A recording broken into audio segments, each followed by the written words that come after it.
Yes, you do need communication coaching. Not Probably you, but everybody. Because it is the fabric of our lives that we walk through every single day. And can you get better? Yeah. Growth mindset, people. You can get better at practically anything, of course, if you treat it as a skill and if you put some dedication into it.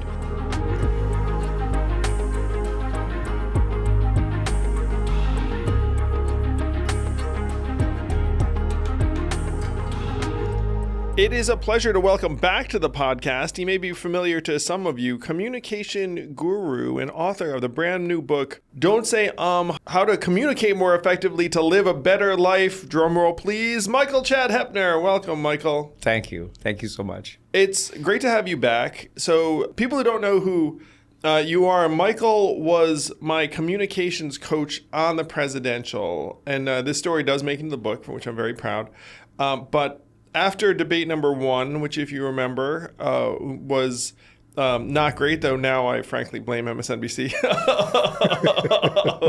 My team was like, who's the best communication coach in all the land? And they found Michael, and he is indeed the best. And while we were roaming around the cornfields of Iowa or whatever, I was like, Michael, you should write a book. And then here we are. That's exactly right. In fact, we were in a cab. We were roaming around cornfields, in fact, and you said, I think you have a book in you. And I said, funny thing, Andrew, I've been working, quotes, on a book for a long time, and it's getting there. And so, yes, now we are, in fact, there. It is here. It is living. It exists. Catchy title, Don't Say but one of the first things in the book you say is, hey, that's terrible advice. Yeah. Because it turns out that no one can keep a negative thought in their mind or use it effectively. Now, you go way back in these disciplines. And so one of the reasons why I think you're such an innovator in this space is that you arrived as a Broadway performer. Yeah. I spent 10 years in the acting discipline. I went to NYU graduate acting program for theater. And then I worked as a professional actor, Broadway and film and TV for about, 7-8 years or so.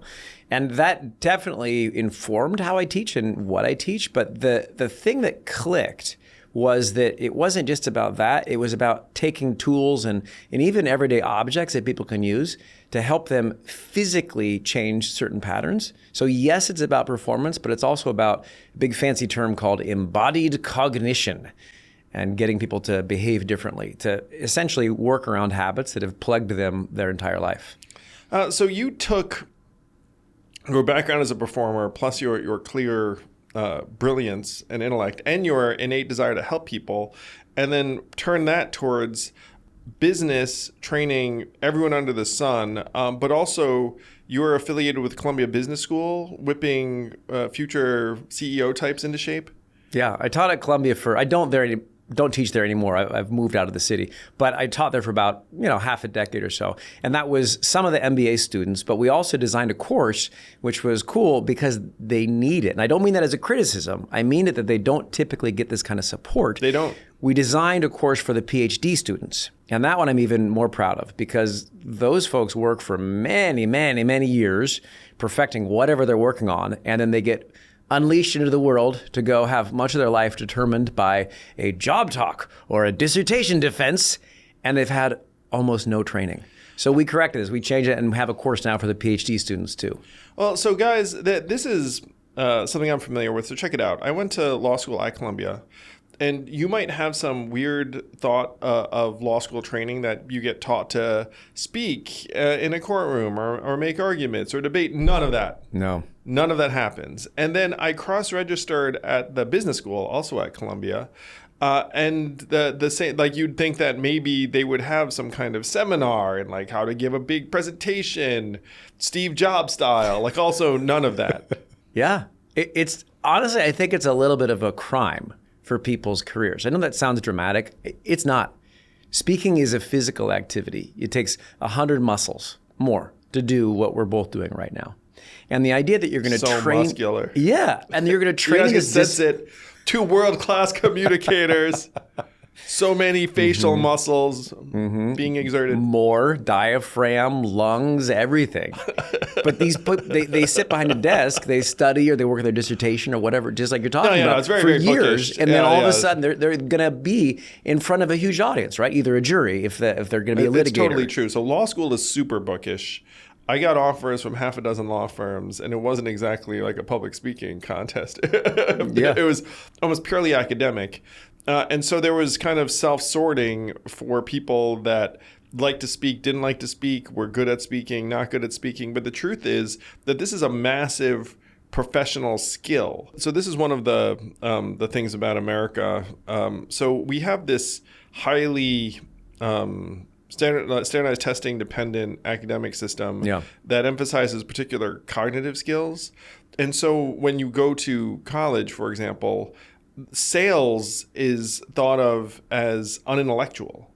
And so you think, oh, like a sales guy. And then, you have this image of a sales guy, like a used car salesman. And it's like, oh, that's not what I want to be. Like, I want to be the brain or something like that. Meanwhile, and I hate to break this to everyone, but if you're going to be a CEO, you're going to have to sell a lot. And not just sell customers or investors. You have to sell your team. You have to sell vendors. You have to sell the landlord that you're a good risk. You have to sell, like that. There's a lot of sales baked in. If you want to be a founder of a nonprofit, like what's that going to be? Like a whole lot of sell. You have to raise money, sell. It's like so.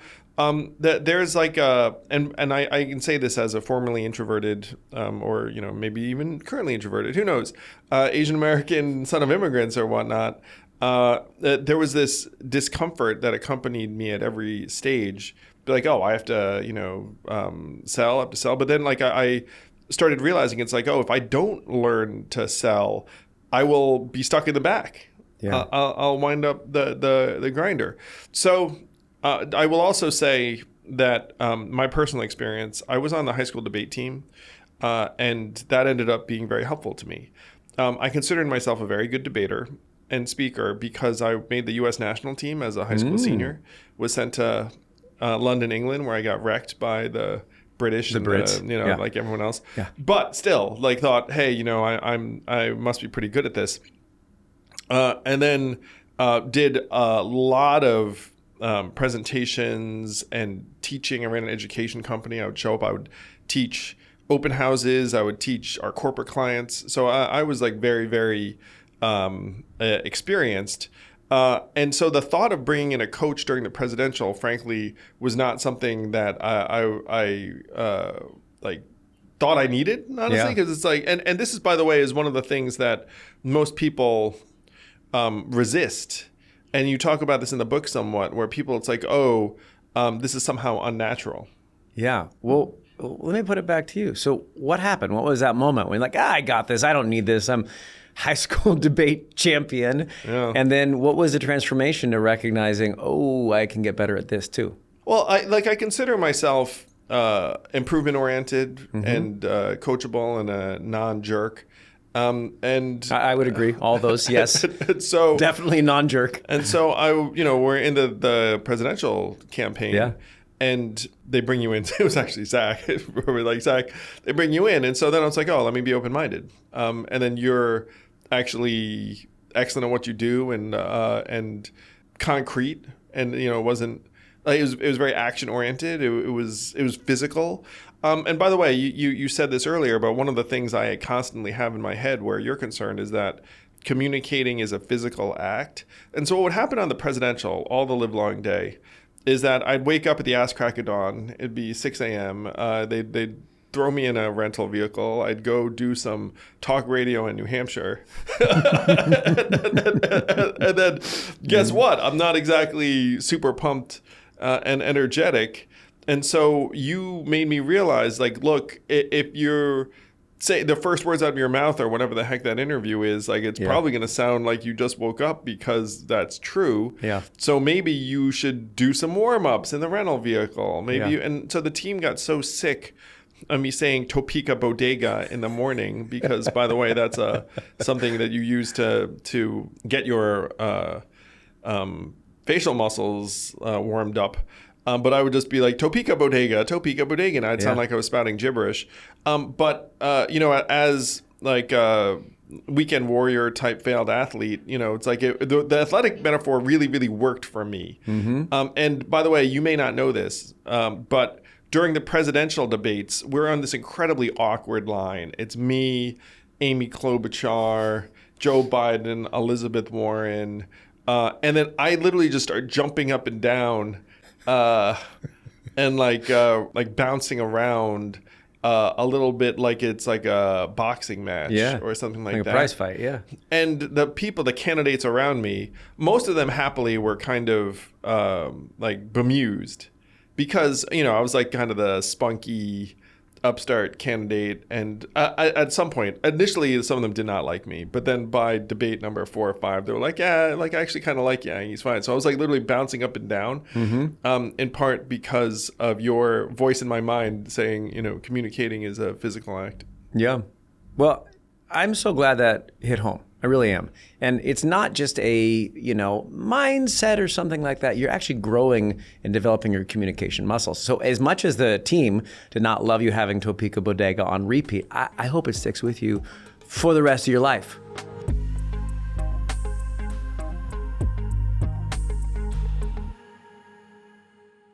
Hello, YouTube. Please do hit that like and subscribe button. And don't forget, you can ask questions at mailbag@andrewyang.com. See you on the interwebs.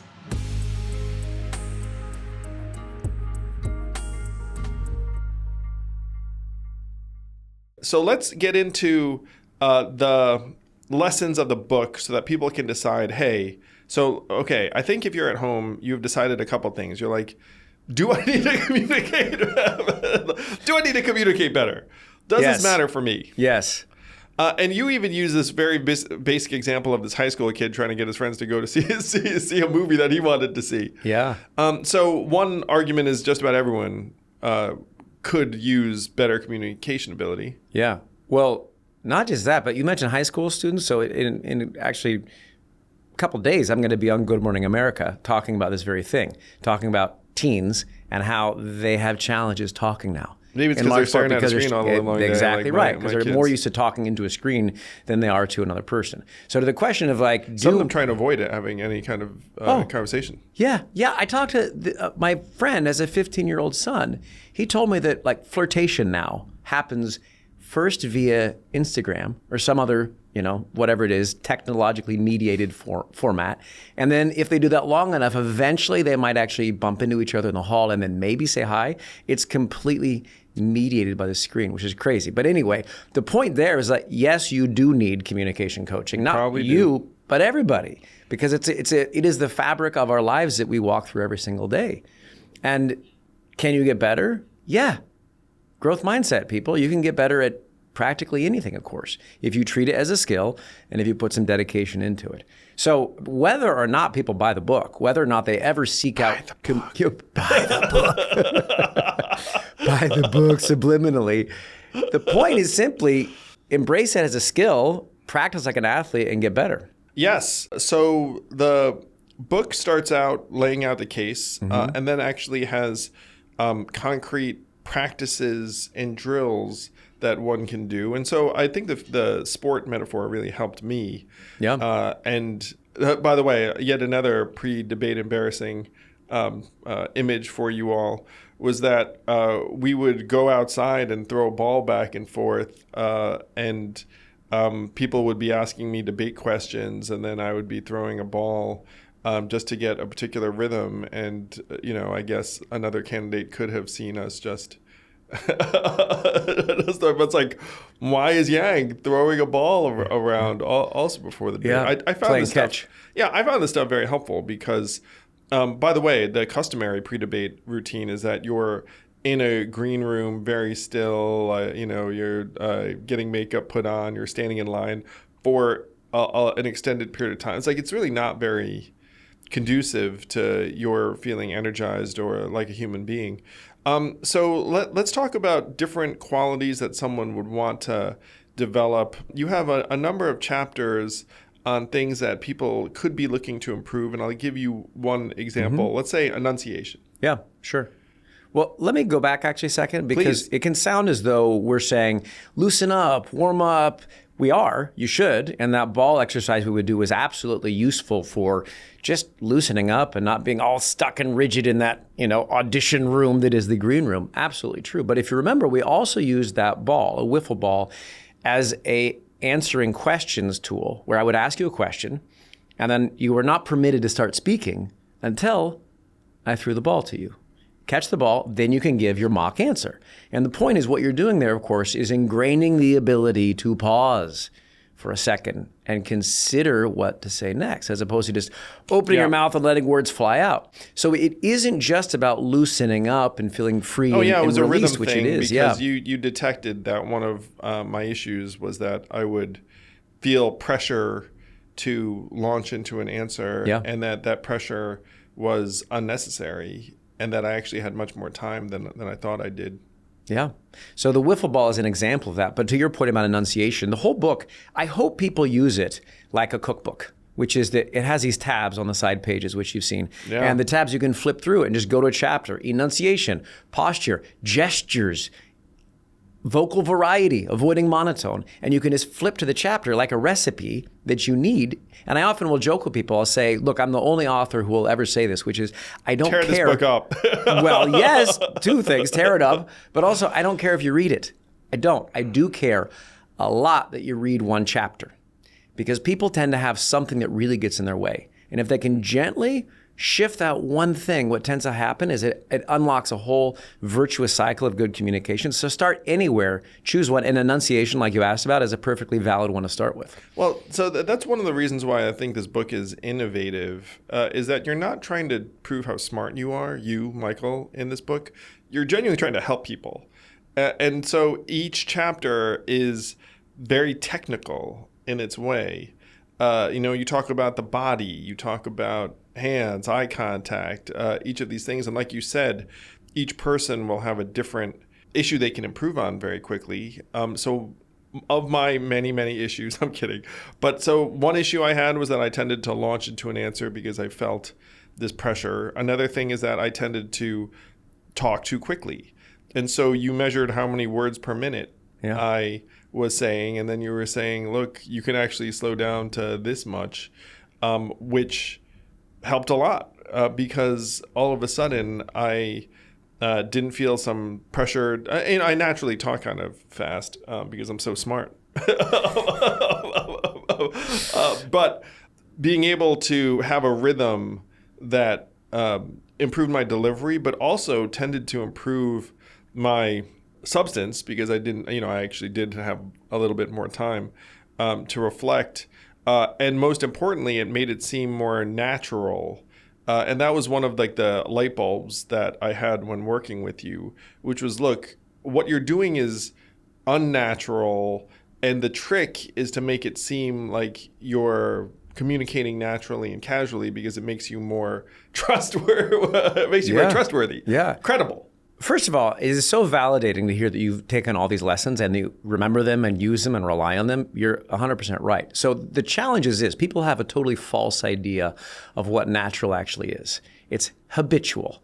And the perfect proof point of this is if you ask them what natural posture is when they're feeling self-conscious, like in a business meeting or giving a presentation, they inevitably go into some ridiculously contorted, like faux casual posture that has nothing to do with how people naturally are. Humans are incredible at communicating when they actually are at their most natural because all the behaviors we think of as the behaviors of confidence or the behaviors of presence come out automatically when we're focused on reaching the other person. That's where enunciation comes from. That's where eye contact comes from, obviously, where gestures, even breath, posture, all of it comes from being focused on the other person, trying to get your ideas from your head into sound waves that penetrate their, eardrums or bounce their eardrums and affect their brains. So we are at our best when we're natural, but we have a terrible idea of what natural is. So you have to break people out of these received ideas of what they think natural is. And that's why the kinesthetic tools to do that. So to your point about pace, if you remember, it wasn't just words per minute. If you Google how fast to speak, what you will get is a bunch of words per minute. And I think this is a mistake because most speakers, when they're in a moment of adrenaline, have no idea how long a minute is. Couldn't tell you, right? Yeah, that's probably They have true. even less of an idea of how many words. What is 180 words per minute? I have no idea. So we actually measured in seconds. And if you remember, debate one, at one stage you spoke 7.2 words per second, which is way, way, way too fast. In the second debate, it was closer to 3.2 words per second. Now, that's a whole bunch of math. You don't have to worry about it. I know your audience is a math audience, in fact. You don't have to worry about the math, though. But the point of that is how fast do you speak when you're at your best? And I don't mean like Andrew Yang, Superman presence. I mean really focused on reaching the other person. When you do that, your rate of speech gets unlocked by three really intuitive factors. One, the time that you need to think of a smart idea. Two, the amount of time you want to give your audience to digest this smart idea. But then three, the amount of time it takes to enunciate, to actually make those words manifest. Now, this magic formula for you ends up around an average of like 3.2 words per second. But when you're at your best, you do those things automatically. Then you get nervous, self-consciousness kicks in, which how could it not? You're on a debate, televised, all this totally artificial situation, and the rate of speech goes to like 7.2 words per second. There are these asshole moderators. No, I'm kidding.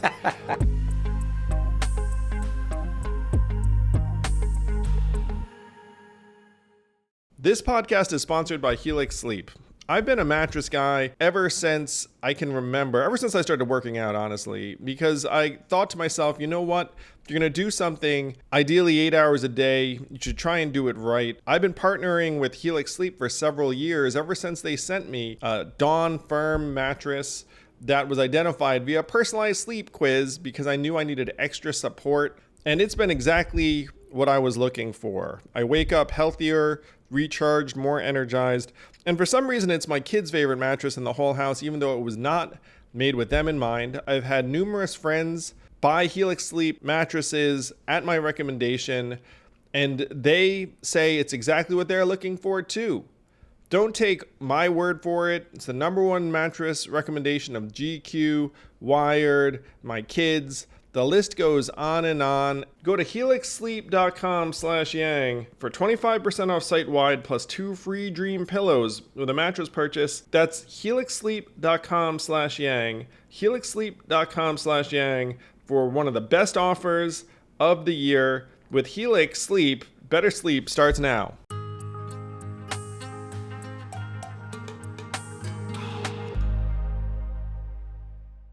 You know, one thing I just realized when you're talking about how when someone's natural and comfortable, there's a certain way that they speak and deliver and communicate. I realized that this is the dynamic behind a lot of podcasts today, where you have a few, I'm just going to say, guys broing out. Yeah. And and it's somewhat compelling because they're communicating very naturally. But then you stick someone behind a podium, it's like a completely different animal. Yeah. And a lot of what we're talking about here is like podium appropriate because, you know, you might be speaking professionally. Yeah. And what you try to do is you try and get us back to our state of nature. Yeah. Well, I'll give you an example. So part of why people like the Broing Out podcast is because people use a bigger bandwidth of themselves to communicate. Yes. And we do this in real life. So you can even look at vocal variety, which is what you and I are using right now for a whole bunch of really smart purposes, like to surprise an audience, to help them understand meaning, et cetera, et cetera.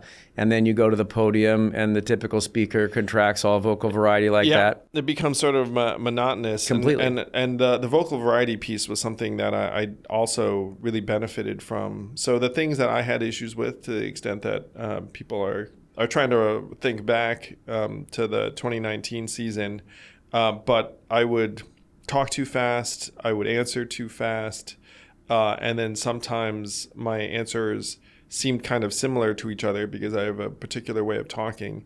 And vocal variety was a huge boon because it turns out if you pause, if you fluctuate your volume a little bit, pitch. And pitch, then it seems more natural. Yeah. Because that's the way you would communicate if you were just talking to your child or your friend. Well, there's a story from the campaign. Do you remember we were in Iowa and you had a big speech at this thing that was going to make a splash?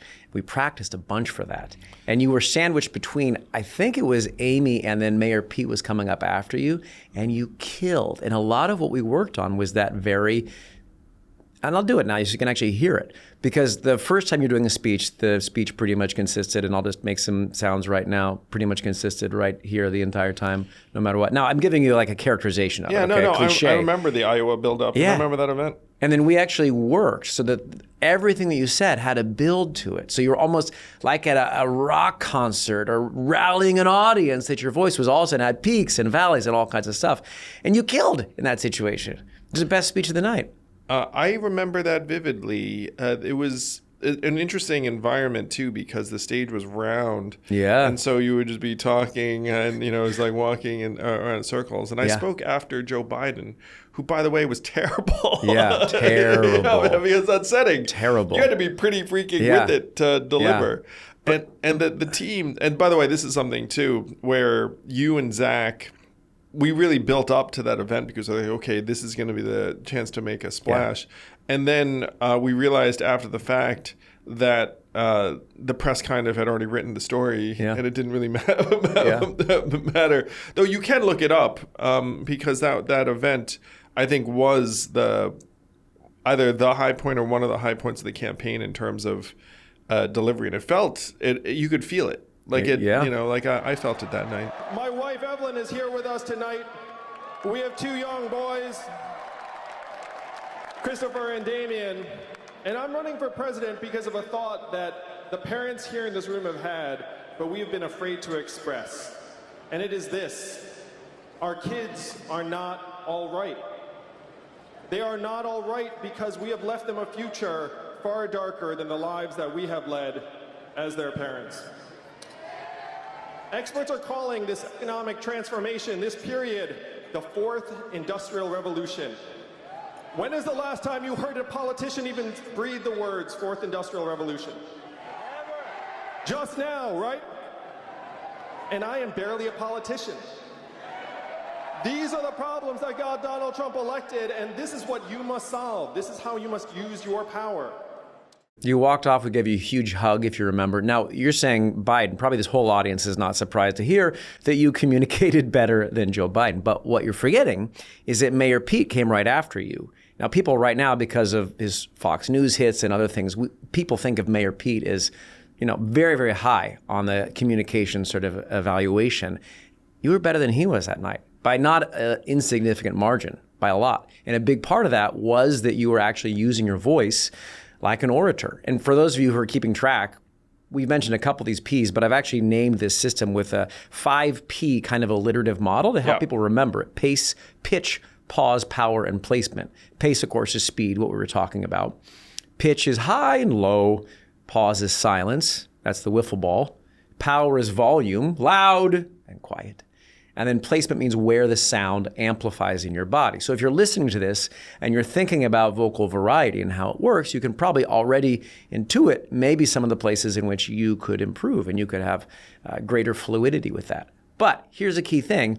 Everybody, you can forget that system for the rest of your life because you already know it and you know it in your bones, because we do this when we are actively trying to reach our audience. And then we forget to do it and we constrict our bandwidth, which is back to your point about the bro podosphere. It's partly why it's so effective, because people love watching people communicate in a free and natural and other-focused way. Yeah, one of the environments that's not natural is cable news hits and studios, because you go in. I mean, I obviously have done my fair share of them now.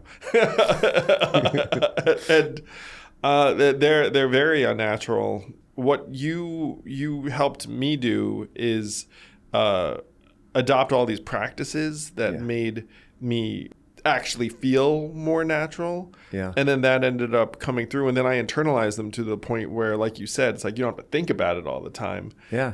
Because it becomes muscle memory. Thank you for finishing that with those two magic words, muscle memory. You're exactly right. Now, people who are listening, you may not relate to a televised media hit, 45 seconds, whatever it is, but I promise you relate to this idea of feeling unnatural in a high-stakes communication situation, whatever it might be.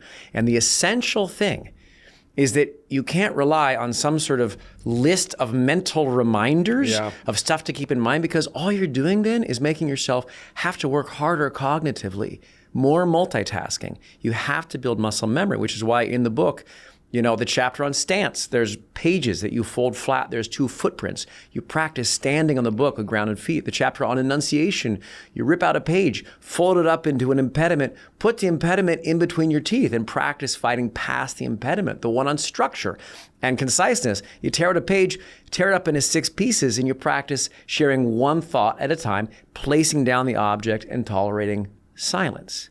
Because you've got to build, just like an athlete, these muscles that you can rely on.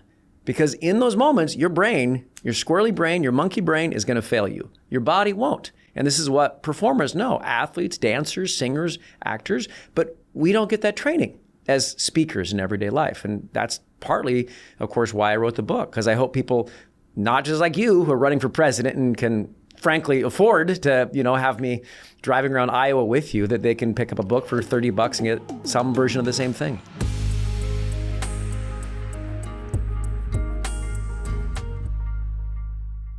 Hey all, if you know me, you know I'm not that handy in the kitchen, and I have become a huge believer and booster of Factor.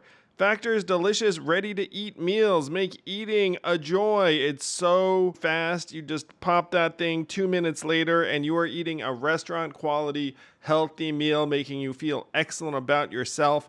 My favorite is the turkey chili with zucchini, and there is so much more to choose from. You never get tired of it. It fits any budget. It's fast, healthy. It is going to be the new Factor in your life. Yes, I'm a fan. Head to factormeals.com/yang50 and use code yang50 to get 50% off your first box and 2 free wellness shots per box while subscription is active. That's code yang50 at factormeals.com/yang50 to get 50% off your first box. Get Factor today. It's going to change the way you eat.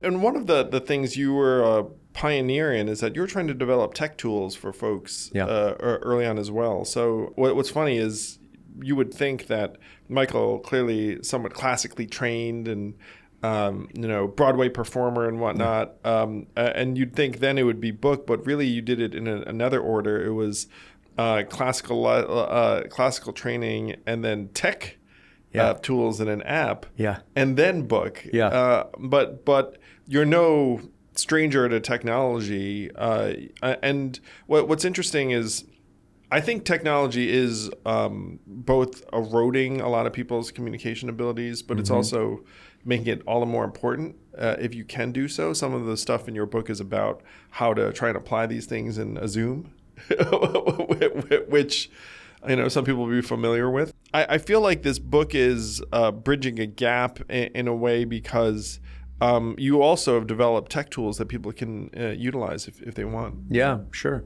So yes, that's kind of a strange order of things to build them in. The truth is that I have an artist's soul and an inventor's soul. Can you tell? Soul of an artist. Now, that is not to brag, because trust me, folks, I'm really bad at a lot of things. But a few of them that I'm good at is thinking of fun, creative ideas. So I actually built, the thing you're alluding to, is I built an app in 2015 that now looks like a little bit of a dinosaur, but still not really. But then it was honestly groundbreaking. And the same with his VR headset that I built in 2015 too. And the app allowed you to record yourself and get quick input about how much filler you had. The VR headset, you put it on and you're plunged into a boardroom and you get zapped with loud blaring sounds if you break eye contact. So this is going back to like 2015. Now, I'm proud of all of that, and I have not built that into truly a products business yet. We're still very much a service business. I love working with people, but I may now go down a new road of rebuilding some of those tools and giving a version 2 to some of them.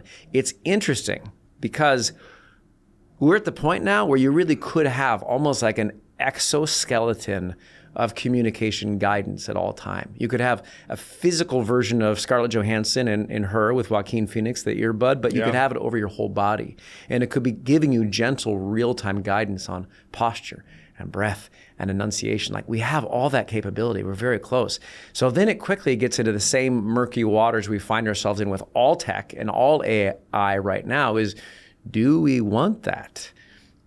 But could you build tools to make people communicate much, much better right now? Yeah. And they would ultimately be using technology for good versus evil. So to be continued. In fact, there's a version of the app that I built that's coming out again in March, which will have some AI integration. So if people want to use it, it existed when we did the first one of these. It's called Question Roulette, and you can look it up, Apple or Android. One thing that people find very uncomfortable, and you have them try and do this very early in the book, is just to record themselves speaking and then watch it and critique. I mean, a lot of people cringe at the thought of seeing themselves. Some people I know say like, oh, I hate the sound of my own voice. Yeah. As an example. And I think having comfort with who you are as a communicator and then understanding your strengths and weaknesses is a very big deal. I think that your book will help a lot of people, even just like you said, identify what their area of improvement is.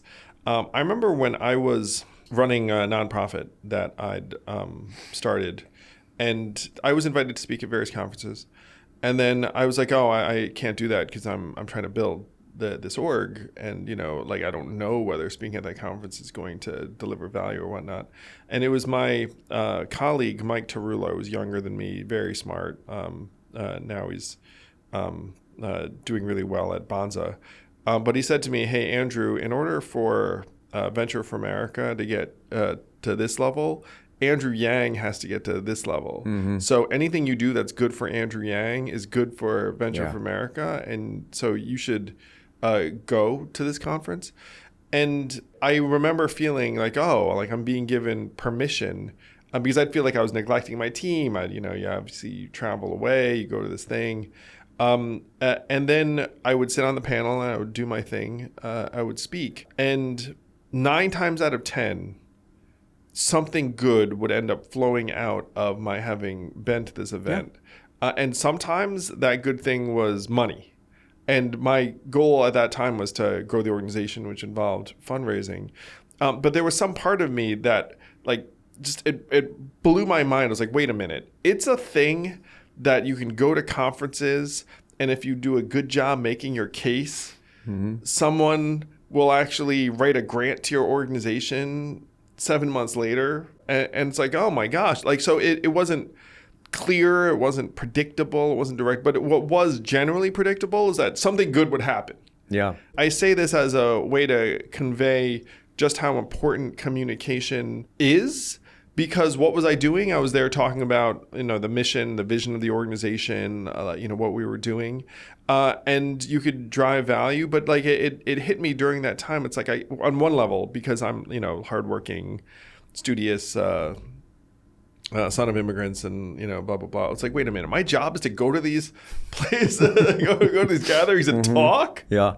Well, you're really talking about risk, actually. 3 risks. 1, risk that you took and others can take to watch themselves on video. That's a risk. Number 2, the risk to go to the event. But there's a third risk there, which is the risk to try to improve, to actually embrace improvement. Yes, people should watch themselves on video, but that's only part of it, because video is brilliant at closing what I call the perception to reality gap. You think you're doing one thing and you watch the video and you're like, holy cow, I'm not doing what I thought at all. Yeah. And in fact, that's not as bad as I thought, and this part's not nearly as good as I thought either. But that's just the first part, because let's say you do see on that, okay, I never gesture. And in real life, I know I actually gesture with freedom and ease all the time, but when I'm on video, I stop doing it at all. Or conversely, I gesture a lot and I never knew that I did that. By the way, most trustworthy gesture, form a globe with your hands. So let's say you see this, that you don't do that. You want to develop a habit. It's not just enough to be aware of it. So as an example, in the gestures chapter, I teach a drill called silent storytelling, in which you have to communicate your idea, but you don't get to use sound. So if you're watching the pod, the exercise works like this. Now, everyone who's just listening, I was basically mouthing words, lip syncing. By the way, this is the way Trump evaluated himself, apparently. He would watch his own performances with the TV on mute. Doesn't he also assess the performance of others that same way? Same. Cabinet appointments based on how they... substance, irrelevant.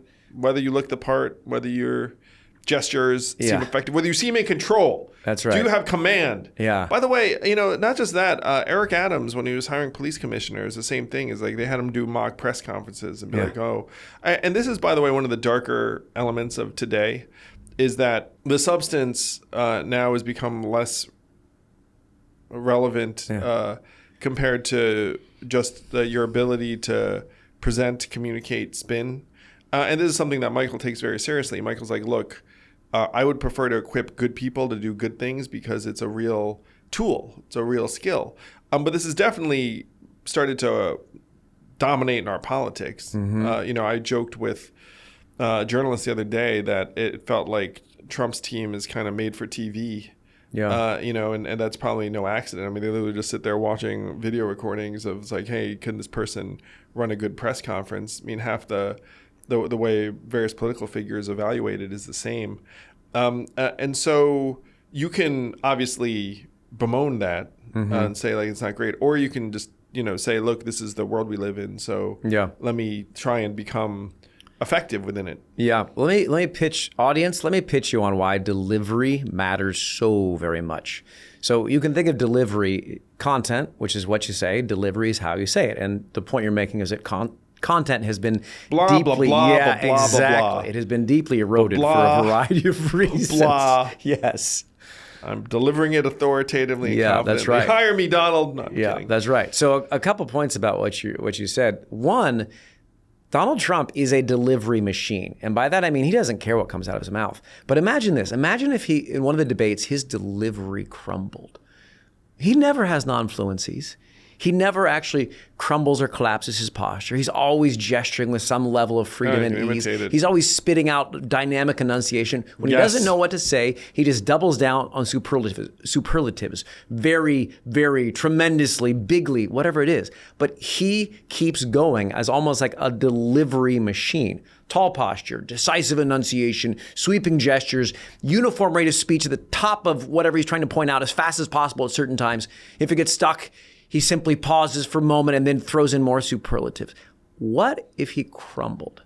What if he was in a debate and he had 1,000 ums and uhs and all of a sudden his gestures collapse and his eye focus drips?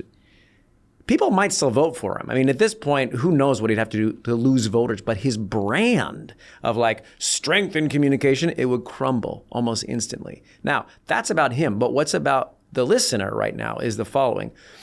Delivery matters, and it matters a bunch, and it might even matter more because the brief chapter I have on the end about AI, content is getting democratized and ubiquitous, and it's happening fast. Everybody has access to brilliant content now because of LLMs and other technology. What they don't have access to is delivering it like the absolute world's expert necessarily. So equip yourself to do so. And then last thing, I will say, this is a true story. You don't even know, okay? Speaking of equipping good people to speak well in the world, to accomplish good stuff, in the final chapter, and then editors eventually had me take it out because they wanted to make the book more universal to more people.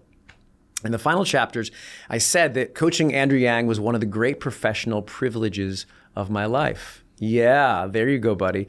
This is not because I have not coached more quote unquote high profile people than you. I have. I'm not saying that to brag, but rather the reason I say that, why I wrote that sentence is because of what you're actually trying to do, which is someone in a high profile position who is trying to accomplish good stuff in a variety of ways. So trying to help you in that way marginally improve is a huge privilege. Oh, that means a lot, man. And I certainly feel indebted to you for my superpowers. May I use them for good, not evil. Michael Chad Hoeppner dispensing gamma radiation for our ability to deliver messages to the world.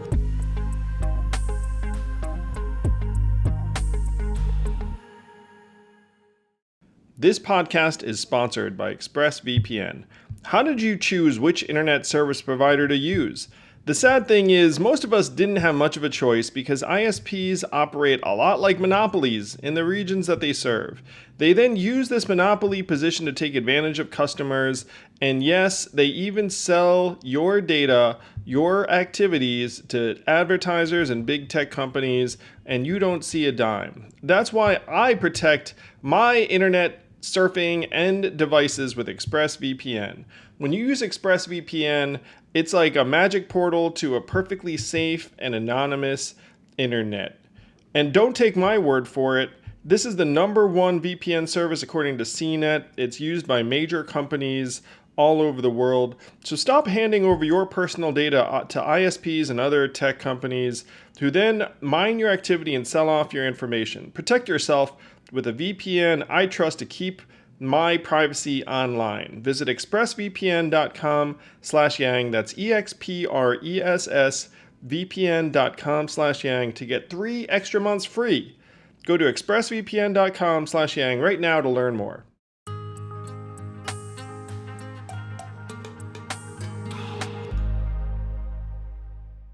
It means a lot. I mean, you and I have been through a lot together through the campaign and thereafter, and you've always wanted to help good people make good things happen in ways big and small. And this book is a huge emblem of that. I mean, what's funny is, like, you know, the theme really is the more other focused you are, the more effective you are as a communicator. And the book itself is very other focused on your part, because you're clearly just trying to take what you've learned and convey it to people. Well, thank you. It's funny, I'll give a shout out to my agent, Bird Level at UTA. Thanks, Bird. The reason I'm saying thank you is the subtitle of the book, How to Communicate Effectively to Live a Better Life. He was pretty adamant about those last 4 words. He's like, we have to get this out of people's idea that this is about public speaking, because about business, money. That's right. Make that rain. Boardroom conversations. No. Yeah. I mean, we say words, 5,000 to 10,000 times a day, depending on the day. And the idea, of course, is to help people do that a little bit better, no matter what those words are or what situations they're saying them in. And I mean, I was joking that I hope people read one chapter, maybe not the whole book, but one chapter, or read the whole book if you want to. But read one chapter for sure. And so even as an example, there's a chapter on navigating nerves that I hope and I think will be tremendously liberating for a lot of people who, have spent a life stuck in some cycle of self-judgment and self-critique and thought suppression, thinking they can actually never do some of these things. And in fact, they can. They can. Yeah. It's something you can get better at. You should really try to get better at it, because it will help you lead a better life. Don't say, Michael Chad Hoeppner, How to Communicate More Effectively to Live a Better Life. So obviously buying the book is one thing, but if someone wants to keep up with you, home in on some of your learnings, how can they best do so? Yeah, sure. Well, you can go to the site. It's simple to remember, don'tsayum.com, just spelled like you would think. Don't say for those of you who don't know how is spelled. You can also check me out on LinkedIn. So that's just Michael Chad Hoeppner on LinkedIn. My company's name is GK Training. So you can go to gktraining.com and find all of our socials and that sort of thing there. Also, just so everyone knows, this is coming out on my 50th birthday. And so if you want to give me a present, do something nice for someone in your life or yourself. But just try and celebrate the fact that we have a lot to be grateful for. I certainly am doing that every day, and really appreciate everyone who's been with us through this journey. You know what? By the way, let me just chime in there, because that's not just a birthday message. It's completely oriented to the book, too. Because if you actually take to heart that humans are at their best as communicators when we're other-focused, and being other-focused unlocks our best presence, essentially what you're inviting people to do, to go focus on someone else in some way, give some sort of attention or gift or gratitude to somebody else. So yes, and maybe not even on Andrew Yang's 50th birthday, but on every day of the year. It's my birthday every day, people. Well, congratulations, my friend, on the book. It's a great achievement. It's going to improve many people's lives. I'll see you at the book party. Sounds good. Thanks, Andrew.